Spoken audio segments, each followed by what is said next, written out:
Hello mga ka-friendship!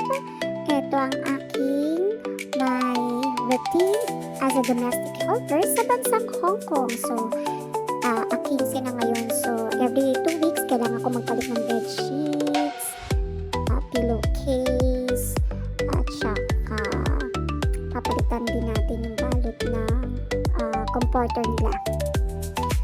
Ayan.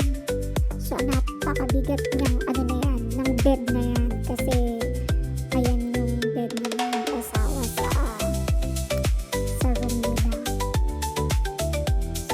So, bilang isang OFW, susundin lang natin yung mga utos nila.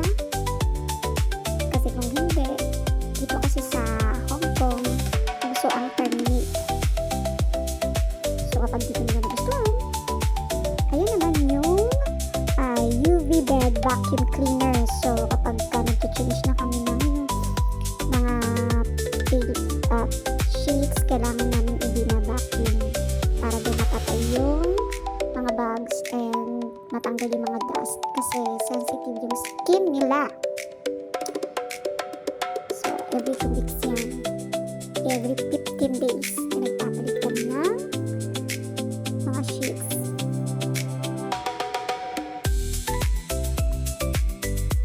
Sobrang init kaya pag ako nagaganyan, automatic na yung pawis na ako. Sa totoo lang, hindi naman madali ang pagiging isang OFW kasi iiwan mo yung pamilya mo sa Pinas. Tapos hindi mo na aalagaan, hindi mo na susubaybayan yung mga anak mo. Pero kailangan, dahil para din sa future, para din sa pangangailangan namin, para may pambili kami ng bigas, ng ulam, baon nila. Lalo na't meron akong pinag-aaral na college na ngayon, yung panganay ko. So, ayan. Natapos ko yung bed na nila, sunod ko naman sa toilet nila, sa sink.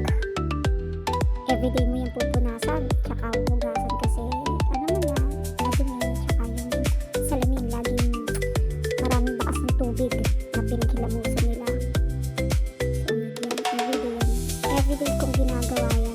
Hindi ko pinakaligtaan yung magpunas. Lalo na dun sa may nila, sa shower area yan. Yan yung shower area. Kailangan mo siyang punasan kasi may mga watermarks. Lalo na kapag natutuyo na siya. Kasi makintab yung yung mga wall niya, yung dingding. So, kailangan mo siyang punasan. Or else, tatawagin ka ng amo mo kung bakit ganun nakikita nila yung parang watermarks. Everyday ko yung ginagawa kasi para hindi siya dumikit.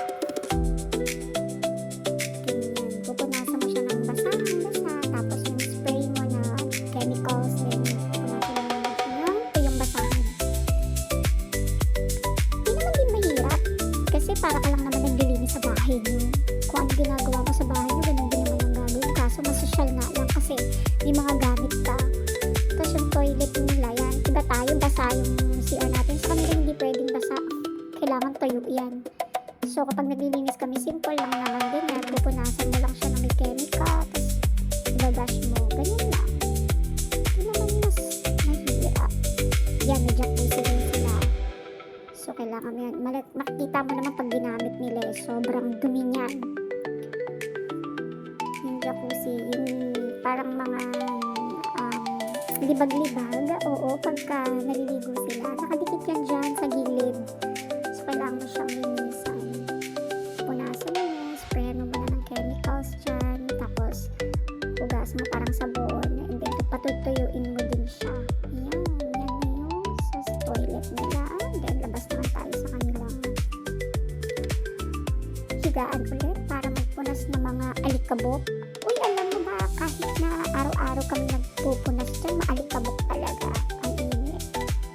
Eh, hindi naman ako araw-araw nagpupunas ng mga nakalagay nila sa mga display nila. Hindi naman. So, time to time, chine-check ko naman pag may alikabok. Pag wala naman, hindi.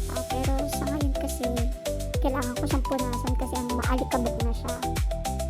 Yung mga display nila dyan. Yan. Pag hindi ka naman masyadong sa oras, magagawa mo naman lahat yan. Parang kami, ang dating kasi ng pagtatrabaho ko, parang dito muna sa lugar na to, sa susunod yan naman, ganun. Pero yung everyday routine ganyan, yung pag-vacuum.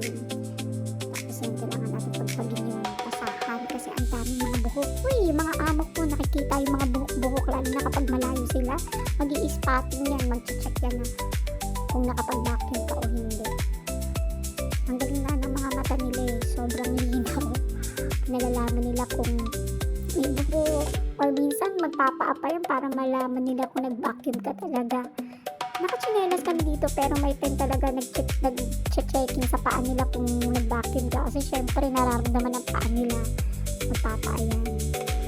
So yan, kailangan natin i-vacuum.